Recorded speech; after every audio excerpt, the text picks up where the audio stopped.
নমস্কার বন্ধুরা, আগামী পর্বের নিমফুলের মধুতে আমরা দেখতে পেয়েছি যে দত্তবাড়িতে পুলিশ এসেছে ছদ্মবেশে সৃজনকে ধরতে।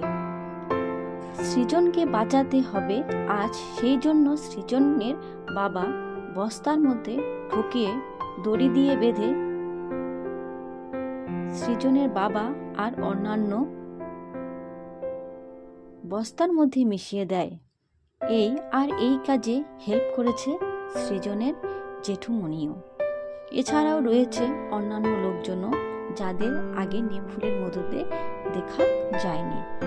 কোনো রকম সৃজনকে দত্তবাড়ি থেকে পার করাতে হবে। বাড়ির উঠোনে পুলিশ নিয়ে দাঁড়িয়ে রয়েছে মৌমিতা আর অয়ন। এবার ৩-৪ জন লোক বস্তা কাঁধে নিয়ে বের হচ্ছে। তা দেখতে পেয়ে পুলিশ বলে, এগুলো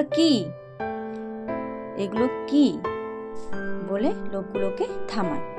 দরজার আড়াল থেকে দেখতে থাকে সৃজনের জেঠুমনি আর ঠাম্মি। পুলিশের ধমক শুনে চমকে উঠে। কি হবে এবার? এই ছিল আজকের নিমফুলের আপডেট। পরবর্তী পর্ব দেখতে হলে আমার ইউটিউব চ্যানেলটিকে সাবস্ক্রাইব করতে হবে।